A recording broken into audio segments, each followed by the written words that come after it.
പക്ഷെ ഇതൊക്കെ നമ്മൾ കാണുകയും മനസ്സിലാക്കുകയും ചെയ്യുമ്പോഴും മരണത്തെക്കുറിച്ചുള്ള ഒരു ചിന്ത, അഥവാ നമ്മൾ മരിക്കും, ഞാൻ മരിക്കും എന്നുള്ള ഓരോരുത്തരുടെയും ചിന്ത ഇല്ലാതാവുകയാണ്. അതെന്തുകൊണ്ടെന്ന് വെച്ചാൽ ഭൗതികമാകുന്ന ജീവിതത്തിന്റെ പിന്നാലെയുള്ള പരക്കുപാച്ചിലാണ്.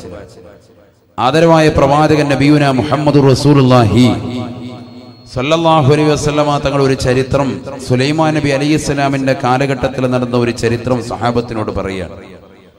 മഹാനായ സുലൈമാൻ നബി അലൈഹിസ്സലാത്തു വസ്സലാമിന്റെ കാലഘട്ടത്തിൽ അസ്റായിൽ അലൈഹിസ്സലാത്തു വസ്സലാം ഒരു അനുയായിയാകുന്ന വ്യക്തിയുടെ മുന്നിൽ വന്നുകൊണ്ട് അദ്ദേഹത്തിന്റെ ആത്മാവിനെ പിടിക്കുന്നതിന് വേണ്ടി അദ്ദേഹത്തിന്റെ തിരുസവിധത്തിലെത്തിയിട്ട് ഒന്ന് തുറിച്ചു നോക്കിയത്രേ. നല്ലൊരു നോട്ടം. ഈ നോട്ടം കണ്ടപാടെ ആ മനുഷ്യൻ വല്ലാതെ പേടിച്ചിട്ട് ബഹുമാനപ്പെട്ട സുലൈമാൻ നബി അലൈഹി സ്വലാമിന്റെ അടുക്കൽ ഓടി വന്നുകൊണ്ട് പറഞ്ഞു, അല്ലയോ നബിയെ, എന്നെ പിടിക്കാൻ അസ്റായിൽ വരുന്നുണ്ട്, അതുകൊണ്ട് എന്റെ ആത്മാവിനെ ഊരപ്പെടാനാണെന്ന് തോന്നുന്നു, മനസ്സിലാകുന്നു, അതുകൊണ്ട് ഈ നാട്ടിൽ നിന്ന് എന്നെ എവിടേക്കെങ്കിലും ഒന്ന് മാറ്റണം. സുലൈമാൻ നബി അലൈഹി സ്വലാം പുഞ്ചിരിച്ചുകൊണ്ട് പറഞ്ഞു, എടാ, എവിടേക്ക് മാറ്റിയാലും അസ്റായിൽ അലൈഹി സ്വലാം വരും, തീർച്ചയാണ്. മരണം പുൽകുക തന്നെ ചെയ്യും. ഐനമാ തകൂനു യുദ്രിക്കുമുൽ മൗതു വലൗ കുന്തും ഫീ ബുറൂജിൻ മുശയ്യദ. അതിശക്തമായ ഇരുമ്പഴിക്കുള്ളിൽ നിങ്ങൾ അധിവസിച്ചിരുന്നാലും മരണം നിങ്ങളെ പുൽകുമെന്ന് വിശുദ്ധ ഖുർആൻ. ബഹുമാനപ്പെട്ട സുലൈമാൻ നബി അലൈഹി സ്വലാത്തു വസ്സലാം പറഞ്ഞു, നീ ഉറപ്പായിട്ടും മരിക്കേണ്ടവനാണ്, ഈ ലോകത്തുനിന്ന് വിട പറയേണ്ടവനാണ്. നിന്നെ ഈ നാട്ടിൽ നിന്ന് എങ്ങോട്ടെങ്കിലും മാറ്റിയിട്ട് എന്താണ് കാര്യം? തീർച്ചയായും മരണം പുൽകുമെന്ന് പറയാം. പക്ഷേ ഈ വ്യക്തി സമ്മതിക്കുന്നില്ല.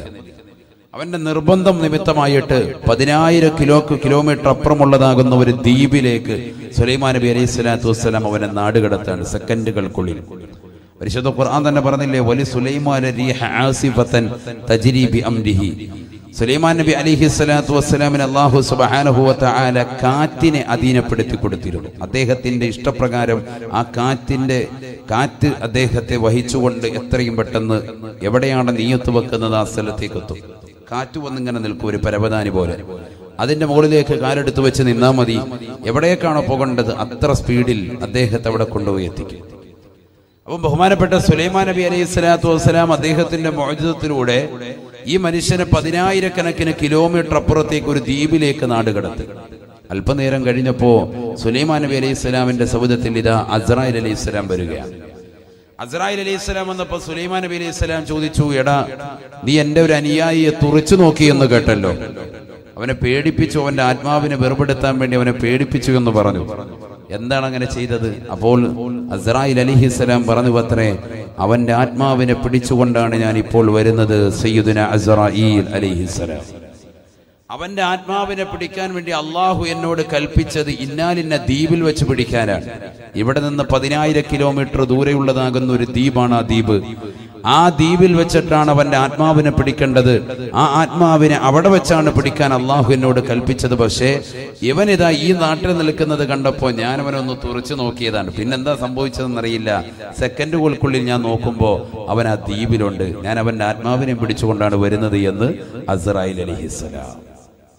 ഇതൊരു ചരിത്രമാണ്. ഇത് നമുക്കൊരു പാഠമാണ്. കേൾക്കുമ്പോൾ ഒരു തമാശ തോന്നുന്നുവെങ്കിലും വലിയ ഒരു പാഠമാണ്. കാരണം എവിടെയായിരുന്നാലും നമ്മുടെ ശരീരത്തിൽ ആത്മാവിനെ വേർപെടുത്തപ്പെടും. നമ്മുടെ ഈ നാട്ടിൽ എത്രയോ പ്രവാസികളുണ്ട്. അള്ളാഹു പ്രവാസികൾക്ക് സന്തോഷം നൽകട്ടെ. എത്രയോ പാവപ്പെട്ട സഹോദരിമാരുടെ ഭർത്താക്കന്മാർ പ്രവാസ ജീവിതം നയിക്കാൻ അള്ളാഹു ആഫിയത്തുള്ള ദീർഘായുസ്സ് നസീബാക്കട്ടെ. അവിടെ എല്ലാവരുടെയും നിയ്യത്ത് അള്ളാഹു കബൂലാക്കുമാറാവട്ടെ. എല്ലാ വിഷമങ്ങളും പ്രയാസങ്ങളും അള്ളാഹു മാറ്റിക്കൊടുക്കുമാറാവട്ടെ. ഈ പ്രവാസ ജീവിതം നയിക്കുന്നവർ അവരവരുടെ ജീവിതം ആ പ്രവാസ ലോകത്ത് തന്നെ അസ്തമിക്കുമോ ചിന്തിച്ചു നോക്ക്. അതല്ല നാട്ടിൽ വന്ന്, ഈ പരിശുദ്ധമായ നാട്ടിൽ വന്ന് പവിത്രമായി മഹലിന്റെ ഖബർസ്ഥാനിൽ അന്തിവിശ്രമം ചെയ്യാൻ അവർക്ക് സൗഭാഗ്യം കിട്ടുമോ? ഇതാണ് നമ്മൾ ചിന്തിക്കേണ്ട പാഠം. എൻ്റെ മുന്നിലുള്ള സഹോദരിമാർ, ഭർത്താക്കന്മാർ, ഗൾഫിലുള്ളവർ, അവർ ഫോൺ വിളിക്കുമ്പോൾ അവരോട് എനിക്ക് അത് വേണം ഇത് വേണമെന്നൊക്കെ പറഞ്ഞ് നിർബന്ധം ചെലുത്തുമ്പോൾ നിന്റെ പ്രിയപ്പെട്ട ഭർത്താവ് പൊരുവയിലത്ത് മരുഭൂമിയിൽ കഷ്ടപ്പെട്ടുകൊണ്ട് യാതനകളും നൊമ്പരങ്ങളും സഹിച്ച് ചോര നീരാക്കിയിട്ടുണ്ടാക്കുന്ന പണം എങ്ങനെയാണെന്നുള്ളത് പെങ്ങളെ നീ ഒന്നറിയണം. അദ്ദേഹം ഒരു സെക്കൻഡിൽ ഒരു ഹാർട്ട് അറ്റാക്ക് വന്നുകൊണ്ടോ അല്ലെങ്കിൽ എന്തെങ്കിലും ഒരു അസുഖം മുഖേനയോ നാട്ടിലെത്തിയിട്ട് കിടപ്പിലായാൽ നിനക്ക് ഈ ചോദ്യങ്ങൾ ചോദിക്കാനും നിന്റെ മക്കൾക്ക് ഇത്തരത്തിൽ അടിച്ചു പൊളിക്കാനും ഇനി ഏതൊരു ഉപ്പയാണ് കിട്ടുക? വളരെ ചിന്തിക്കണം നമ്മൾ. മരണം തൊട്ടു മുന്നിലെത്തിയിരിക്കുകയാണ്. പ്രായാധിക്യം ചെന്ന് 60-70 വയസ്സാകുമ്പോഴാണ് എത്രയോ പാവപ്പെട്ട പ്രവാസികൾ നാട്ടിലേക്ക് തിരിച്ചു വരുന്നത്. ഒരു കുപ്പി നിറച്ച് കുറെ ഗുളികകളും പ്രായാധിക്യത്തിൻ്റെതാകുന്ന നരബാധിച്ചതാകുന്ന മുടിയും താടിയുമായിട്ട് പാവപ്പെട്ട പിതാവ് വന്ന് ചാരുകസേരയിൽ വന്ന് വീടിന്റെ കോലായ്മ കിടക്കുമ്പോൾ അദ്ദേഹത്തിന്റെ ആരോഗ്യത്തെപ്പറ്റി അപ്പോഴാണ് ഭാര്യമാര്, ഉമ്മമാര്, സഹോദരങ്ങൾ ചിന്തിക്കുന്നത്. അന്ന് അദ്ദേഹം ഒരു കറിവേപ്പിലയാണ്, ആർക്കും വേണ്ട. കാരണം പ്രവാസിയായിരുന്ന സമയത്ത് അദ്ദേഹം നാട്ടിലേക്ക് വരുമ്പോൾ അദ്ദേഹത്തോട് ചോദിച്ചിരുന്നവർ, സമ്പത്ത് ചോദിച്ചിരുന്ന മഹലിന്റെ അധികൃതർ, കമ്മിറ്റി പരിപാലകർ ആരും തന്നെ അദ്ദേഹത്തെ പിന്നീട് കണ്ടെന്ന് വരൂല.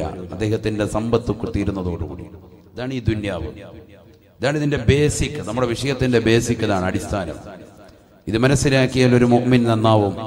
ഇത് മനസ്സിലാക്കിയാൽ ഒരു മുഅ്മിനത്ത് അവരുടെ ജീവിതം സന്തോഷകരമാകും. അള്ളാഹു നമുക്ക് തൗഫീഖ് നൽകട്ടെ. മരണം എന്തായാലും ഉണ്ട്, മരണം സർവർക്കും സുനിശ്ചിതമാണ്.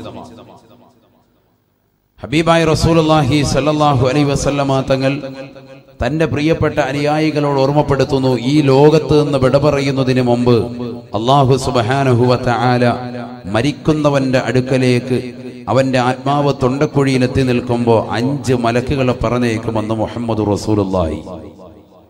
ഉറക്കെ പറയൻ, മുഹമ്മദ് റസൂലുള്ളാഹി സ്വല്ലല്ലാഹു അലൈഹി വസല്ലം. വളരെ ശ്രദ്ധിക്കണം. നിങ്ങളുടെ ശ്രദ്ധയാണ് ഈ സദസ്സിലേക്ക് ആകെ ആവശ്യപ്പെടുന്നത്. നല്ല ശ്രദ്ധ വേണം. അല്ലാഹു നമ്മുടെ ഈ സദസ്സ് പരിപൂർണമായി കബൂലാക്കുമാറാവട്ടെ. ഖാല റസൂലുള്ളാഹി സ്വല്ലല്ലാഹു അലൈഹി വസല്ലം, ഇദാ കാന ബിനു ആദമ ഫീ സിയാഖിൽ മൗത്ത് ബഅസ അല്ലാഹു ഇലൈഹി ഖംസതൻ മിനൽ മലായിക. ഹബീബായ റസൂലുള്ളാഹി സ്വല്ലല്ലാഹു അലൈഹി വസല്ലമ തങ്ങൾ ഓർമ്മപ്പെടുത്തുകയാണ്, ഈ ദുനിയാവിൽ നിന്ന് വിട പറയുന്നതായ സഹോദരന്റെ അടുക്കലേക്ക്, ആദമ സന്തതികളുടെ അടുക്കലേക്ക് അല്ലാഹു സുബ്ഹാനഹു വ തആല 5 മലക്കുകളെ പറഞ്ഞേക്കുമത്രേ. ബഅസല്ലാഹു ഇലൈഹി ഖംസതൻ മിനൽ മലായിക.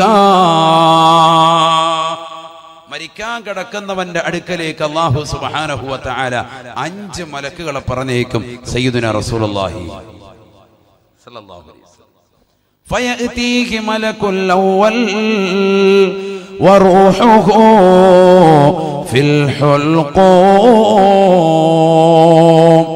ഹബീബായ റസൂലുള്ളാഹി സ്വല്ലല്ലാഹു അലൈഹി വസല്ലമ തങ്ങൾ ഓർമ്മപ്പെടുത്തുകയാണ്, ഈ ദുനിയാവിൽ നിന്ന് വിട പറയാൻ വേണ്ടി നിൽക്കുന്നതായ മനുഷ്യന്റെ അടുക്കലേക്ക് അല്ലാഹു സുബ്ഹാനഹു വ തആല 5 മലക്കുകളെ പറഞ്ഞേക്കുമത്രേ. അതിലൊന്നാമത്തെ മലക്ക് അവന്റെ കാതിന്റെ തീരത്തേക്ക് നിൽക്കുകയാണ്, അവന്റെ ചെവിയുടെ ഭാഗത്തേക്ക് നിൽക്കുകയാണ്. അവനോട് ചോദിക്കുകയാ, വറൂഹുഹു ഫിൽ ഹുൽഖൂം. അവന്റെ ആത്മാവ് തൊണ്ടക്കുഴിയിലാണ്. അവസാന ശ്വാസമാണ്, അവസാന ശ്വാസമാണ്. ഈ ലോകത്ത് നിന്ന് വിട പറയാൻ പോയാണ്. ഇനി ഏതാനും സെക്കൻഡുകൾ മാത്രമാണ്. അവന്റെ വലതുകാലിന്റെ തള്ളവരലിലൂടെ, അവന്റെ തൊടഭാഗത്തിലൂടെ, അവന്റെ ആമാശയത്തിലൂടെ, അവന്റെ കഴുത്തിലേക്ക് ആത്മാവെത്തി നിൽക്കുകയാണ്, എത്തി നിൽക്കുകയാണ്. അവസാനത്തെ സമയമാണ്, അവസാനത്തെ ഡേറ്റാണ്. ഇനി ഒരു സെക്കൻഡ് പോലും പിന്തിക്കുകയില്ല. ആ സമയത്തതാ ഒന്നാമത്തെ മലക്ക് അവനോട് ചോദിക്കുകയാണ്, യബ്ന ആദം ഐന ബദനുകൽ ഖവീ വമാ